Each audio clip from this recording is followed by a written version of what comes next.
Nilipozungumza nanyi pale barabarani, niliyaona matumaini yenu ya kutaka kufanya mabadiliko, ya kuchagua viongozi mnaowataka, wenyekiti wa kijiji na wenyeviti wa vitongoji mbalimbali.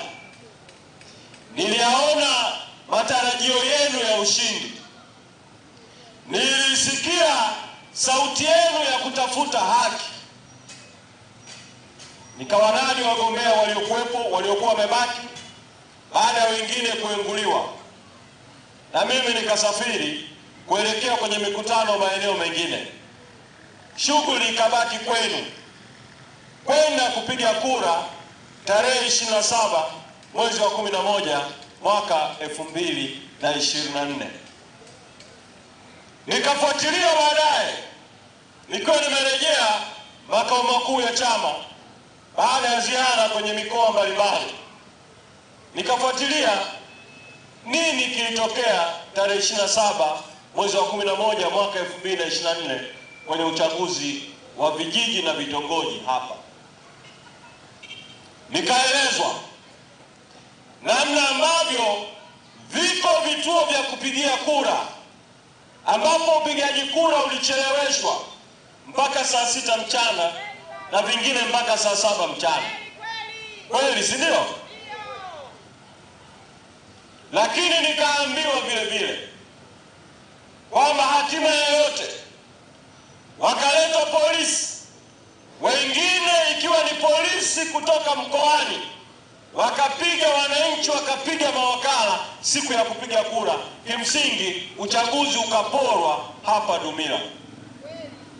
Sasa matendo haya yalifanywa katika uchaguzi wa mwenyekiti wa kijiji, mwenyekiti wa kitongoji. Kama CCM imefikia kiwango cha kufanya hujuma za namna hiyo kwenye uchaguzi wa kijiji, uchaguzi wa kitongoji, jiulizeni swali, hivi itakuwaje kwenye uchaguzi wa udiwani, kwenye uchaguzi wa ubunge, kwenye uchaguzi wa urais? Sisi viongozi wenu na wananchi wenzenu tumetathmini hali ya nchi yetu, tumetathmini hali iliyotokea 2019 ya wagombea kuondolewa, tukatathmini yaliyotokea 2020 kwa mawakala kuondolewa vituoni, polisi kwa mstari wa mbele kuingiza kura kwenye vituo vya kupigia kura.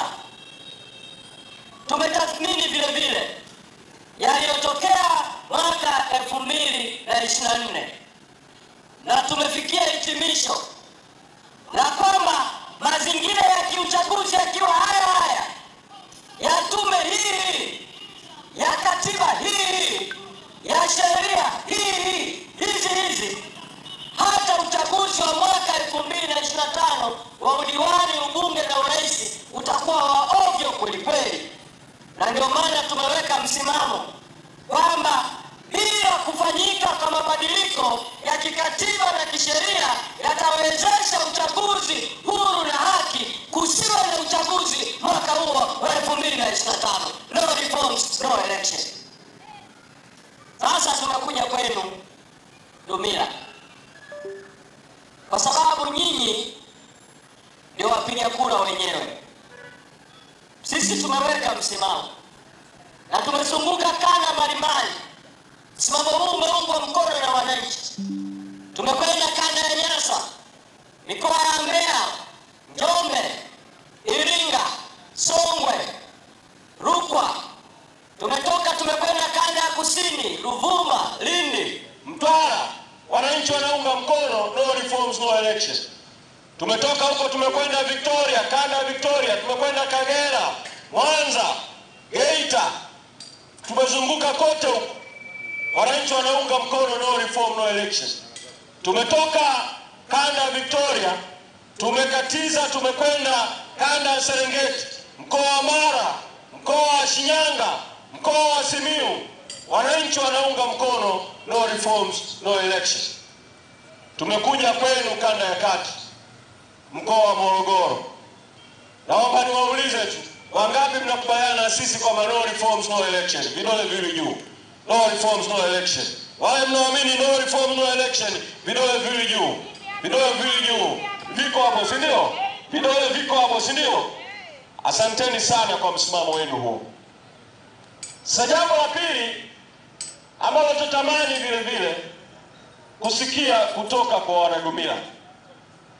Sisi tulipoweka msimamo huu kwamba bila mabadiliko hakuna uchaguzi, no reforms, no election, watawala na CCM wamejitokeza sasa, wanasema huu ni mwezi Juni, uchaguzi ni Oktoba, muda umebaki kidogo kuelekea uchaguzi, hakuna muda wa kufanya mabadiliko.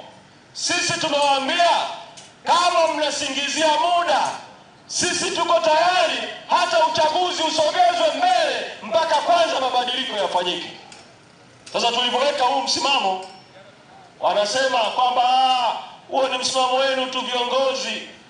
Wananchi wamejiandikisha kupiga kura na wanatamani kupiga kura katika mazingira haya, hawako tayari uchaguzi uahirishwe. Naomba niwaulize Dumila, wangapi mnakubaliana na sisi kwamba ikibidi uchaguzi usogezwe mbele, usogezwe kwanza mpaka kwanza kuwekwe mazingira ya kufanyika uchaguzi wa haki? Naomba vidole viwili juu. Naomba vidole viwili juu Dumila. Naomba vidole viwili juu. Asanteni sana Dumila kwa kuunga mkono hoja hiyo. La tatu ambalo nawaomba Dumila, sisi tumechukua msimamo huo tukiwa ndio chama kikuu cha upinzani Tanzania. CCM kwa kutaka kuhalalisha udhalimu, uwizi kwenye uchaguzi, ikaviita vyama Dodoma kwamba vikasaini kinachoitwa maadili ya uchaguzi. Maadili ambayo kanuni ni mbovu, sheria ni mbovu, tume yenyewe inayosimamia uchaguzi haina maadili. Wakaita makatibu wakuu wa vyama vyote waende Dodoma kusaini. Mimi kwa niaba ya Chadema sikwenda Dodoma kusaini kwa sababu nilikuwa naelewa msimamo wa wananchi na manunguniko ya wananchi juu ya kutokuwa na uchaguzi huru na haki. Sasa sisi ikajikusanya yenyewe Dodoma na vyama vingine vinavyojiita vya upinzani